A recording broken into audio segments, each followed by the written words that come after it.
안녕하세요. 돌돌국장입니다. 요즘 사람들 사이에서 제일 무서워하는 질병이 암보다 치매라고 합니다. 치매도 암처럼 갑자기 다가오는 질병이긴 하지만 암처럼 치료가 가능한 질병은 아니기에 오늘도 우리는 치매 예방에 더 집중을 하게 되는 것 같습니다. 오늘은 척추 건강 이야기 먼저 하고요. 뒤에는 돌돌국장 근황과 생각 나누기 해보도록 하겠습니다. 척추 건강이 뇌 건강에도 영향을 준다는 사실 많이 들어보셨죠? 처음 듣는 분들은 아마 안 계실 것 같습니다. 제가 자율신경계 실조증을 앓을 때, 그 의사 선생님께서 척추를 함께 치료를 해 주시더라고요.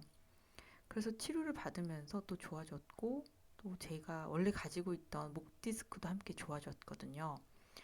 그래서 척추 건강과 뇌 건강의 그 관계가 궁금해서 우리 본범님들과 함께 공부해보고자 함께 가지고 와봤습니다. 허리 펴고 살자는 말 그냥 자세 좋아 보이자고 하는 얘기만은 아니고요. 과학자들도 이제 이 말에 고개를 끄덕이고 있답니다. 저는 오늘 세 가지 근거와 척추 건강을 위한 간단한 운동을 소개해 드릴까 합니다. 척추와 뇌의 상관관계를 밝히는 근거 첫 번째로는요. 일본에서 3년간 400명 넘는 어르신들을 관찰한 연구가 있었대요. 연구 결과 척추가 앞으로 많이 굽은 사람일수록 인지 기능이 떨어지는 경향이 뚜렷했다고 합니다. 특히 남성은 SVA가 이 SVA라는 것은 척추의 정렬 상태를 측정하는 지표로 말 그대로 몸이 앞으로 얼마나 기울어져 있는지를 숫자로 나타내는 거예요. SVA가 0에 가까우면요. 척추가 곧게 잘 정렬된 상태를 말하고요. SVA가 클수록 몸이 앞으로 숙여져 있다는 뜻이라고 해요. 예를 들면 SVA가 100mm라면 상반신이 골반보다 10cm가량 앞으로 나와 있는 것을 의미한다고 합니다. 그래서 이 남성은 SVA가 10cm 이상, 여성은 7cm 이상 앞으로 기울어져 있는 경우 뇌 건강이 눈에 띄게 나빠졌다고 합니다. 거기서 뭘 밝혀냈냐면요. 허리가 많이 굽은 분일수록 기억력이나 집중력이 눈에 띄게 떨어진다는 거예요. 허리가 7에서 10cm 이상 굽으면 인지 기능이 확 떨어질 가능성이 크다는 결론인데요. 이건 단순히 외형뿐만이 아니라 몸의 중심이 무너지면 뇌도 영향을 받는다는 얘기겠죠. 그리고 두 번째 근거로는요. 허리가 아프면 뇌도 예민해진다는 연구가 있었다고 합니다. 만성 요통이 있는 사람들은 단순히 통증만 느끼는 게 아닙니다. 뇌의 전두엽, 생각하고 판단하는 부분, 그리고 측좌핵, 감정 조절을 담당하는 부분, 그리고 대상회, 기억에 관여하는 부분 같은 뇌의 중요한 부위들이 덜 활성화된다는 연구도 있습니다. 그래서 앞서 말씀드린 첫 번째 연구와 두 번째 연구, 세 번째 연구는 제 유튜브 더보기를 눌러주시면요. 더보기에 제 개인 블로그가 있거든요. 거기에 블로그 글을 링크해 드릴 테니 연구 제목과 출처 달아 놓을 테니까요. 한번 같이 읽어보고 참고 부탁드리고요.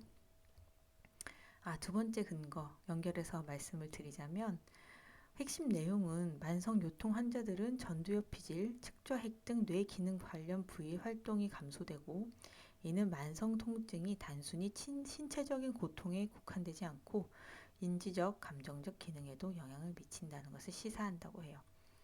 그리고 세 번째 근거로는요. 척수 손상과 치매 연결고리도 발견을 했습니다. 척수에 문제가 생기면 뇌도 영향을 받을 수가 있어요. 미국 국립의료기관 자료에 따르면요. 척수 손상 환자 중 일부는 인지 저하나 치매 초기 증상을 겪는다고 하는데요. 척수 손상이란 척추뼈 안에 있는 신경 다발, 곧 척수라고 하는데요. 이 척수가 손상된 것을 말해요. 뇌에서 내려온 명령을 팔 다리로 전달하거나 몸의 감각을 다시 뇌로 전달하는 신경의 고속도로 같은 곳이에요. 척수 손상은 감각마비, 운동장애, 배뇨 배변장애, 자율신경 문제까지 동반될 수 있다고 합니다. 그래서 이 연구에서는요. 척수 손상이 인지기능 저하를 유발할 수 있으며 이는 자율신경계 이상, 수면장애, 통증 등의 복합 요인과 관련성이 있다고 하고요. 특히 중고령 척수 손상 환자에게서 뇌졸중 및 치매와 유사한 인지 저하 패턴이 보고되는 것으로 알려졌습니다. 세 가지 근거로 보아서 우리는 척추와 척수의 건강이 뇌 건강과 밀접한 영향이 있다는 것을 알 수 있습니다. 만성 요통 있으신 분들 기억력 깜빡깜빡하고 집중도 안 되고 왜 그럴까요? 실제로 앞서 설명드린 연구에 따르면 통증이 오래 지속되면요, 뇌에서 감정이나 판단을 담당하는 부분의 활동이 줄어든다고 해요. 우리가 아프면 예민해지는 이유가 그게 진짜로 뇌 안에서 벌어지고 있는 변화 때문일 수도 있다는 거죠. 그렇다면 반대로 척추가 바르면 건강하면 뇌로 가는 혈류도 좋아지고 척수도 건강해지고 감정도 안정되고 인지 기능도 좋아질 수 있다는 건데요. 즉 허리를 잘 펴고 바르게 움직이는 것만으로도 우리 몸 전체가 좋아진다는 거죠. 그래서 지금부터는 어르신들이 댁에서, 요양원에서, 주간보호센터에서 따라하실 수 있는 간단한 척추 건강 운동을 설명드리고자 합니다. 근데 이거 운동 어렵고 힘든 거 아니에요? 아니에요, 아니에요. 걱정하지 마시고요. 오늘 알려드릴 운동은 모두 의자에서도 하실 수 있고 아주 간단하면서도 효과적인 동작들이니까 쉽게 잘 따라해 보시면 좋겠습니다. 하나씩 천천히 설명을 드릴게요. 의자에서 하는 고양이 소 스트레칭이 있습니다. 등과 가슴을 번갈아서 굽혔다가 폈다가 하면서 호흡해 보세요. 척추가 아주 편안해집니다. 등을 곱게 폈다가요, 다시 등을 앞으로 쭉 내밀고 다시 등을 뒤로 쭉 밀어주는 행동을 하면서 고양이 자세와 소 자세를 번갈아 하시는 거예요. 그리고 두 번째는 브릿지 운동입니다. 이건 누워서 하시는 운동인데요. 누워서 엉덩이를 살짝 들어 올리는 동작이고요. 허리 근육이 탄탄해지는 운동입니다. 그리고 세 개자세인데요. 이건 앉아서도 가능하시고 엎드려서도 가능하세요. 그래서 팔과 다리를 반대쪽에 있는 팔과 다리, 오른쪽 팔을 뻗었다면 왼 다리를 뻗어주는 이 동작은 균형 감각과 집중력을 길러주는 동작입니다. 의자에 앉아서도 반대 손과 반대 다리를 들면서 가능하시고요. 그리고 네 번째로는 벽 천사 운동이라고 합니다. 벽에 기대 서서 팔을 90도로 벽에 딱 밀착을 시킨 다음 천천히 위아래로 움직여 보시는 거예요. 이 동작은 제가 실제로도 목 디스크 치료를 하면서 해봤더니 도움이 많이 됐던 동작입니다. 자세도 많이 좋아지더라고요. 꼭 해보시기를 권해드립니다. 그리고 다섯 번째는 햄스트링 스트레칭인데요. 이건 뒷벅지 운동이에요. 그래서 허리가 불편하신 분들은 허리를 많이 숙이지 않으셔도 등을 꼿꼿이 편 자세로 고관절을 굽혀주는 동작으로 하셔도 햄스트링이 많이 신전이 되시거든요. 그래서 다리를 뻗고 의자에 앉으셔가지고도 가능한 운동이기 때문에 그렇게 햄스트링 스트레칭 하시기를 권해드립니다. 하루에 한 번 아침이나 저녁에 10분도 안 되는 시간이세요. 아니면 중간에 틈새 운동으로도 가능한 운동이시죠.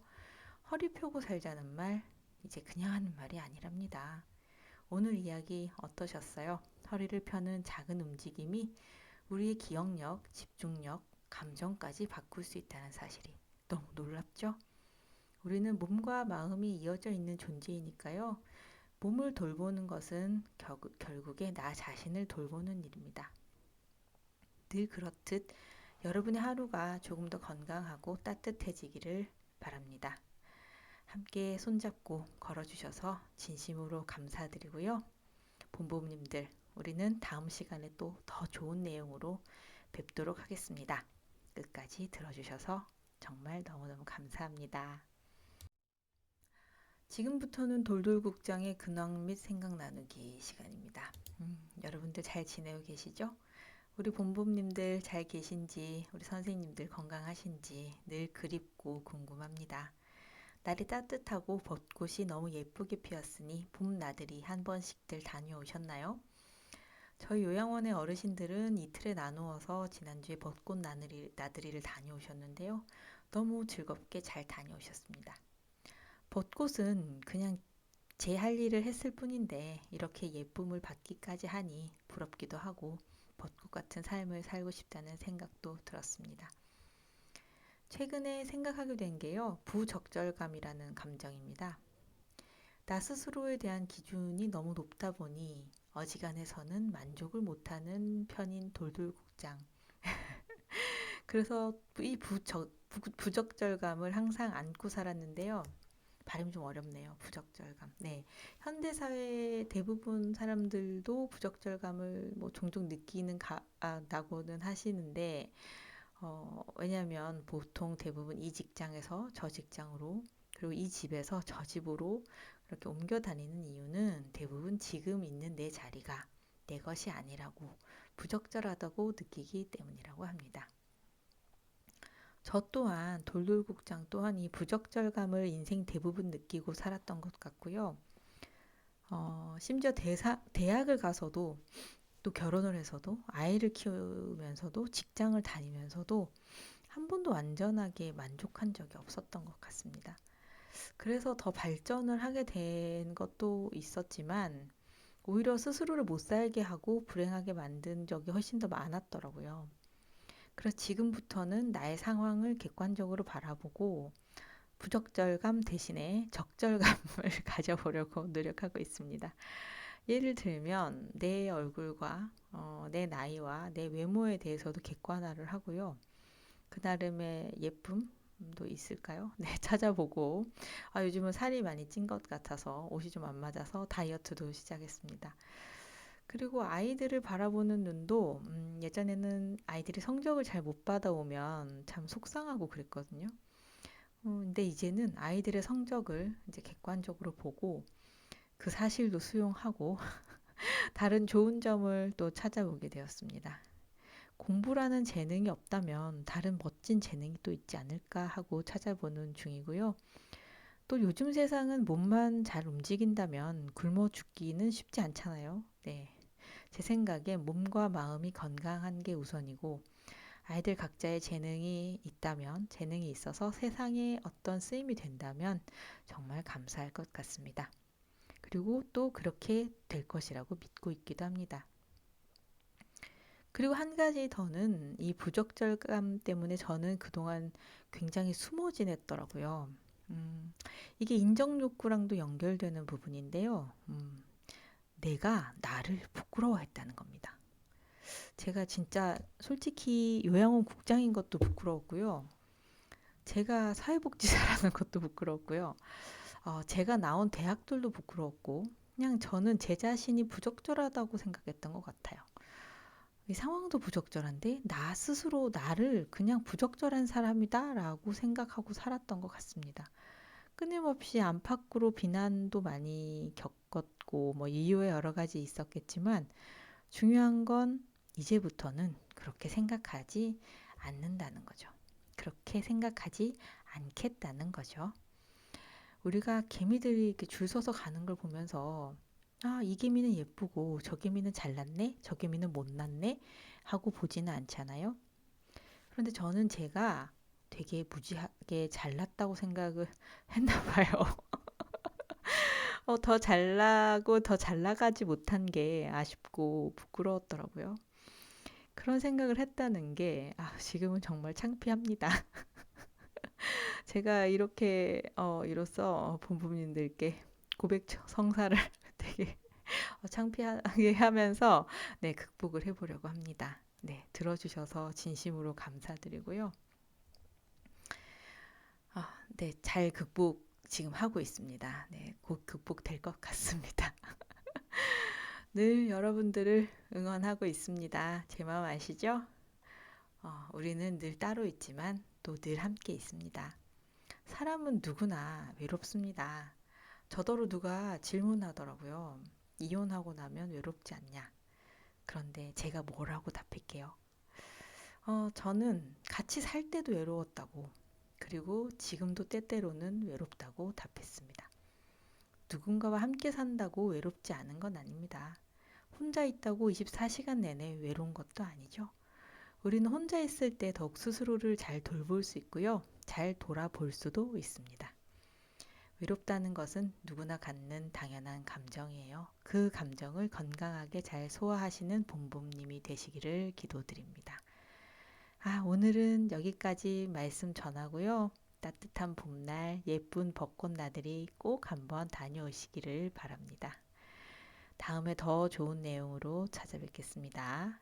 끝까지 들어주셔서 그리고 제 손 잡아주셔서 진심으로 감사드립니다.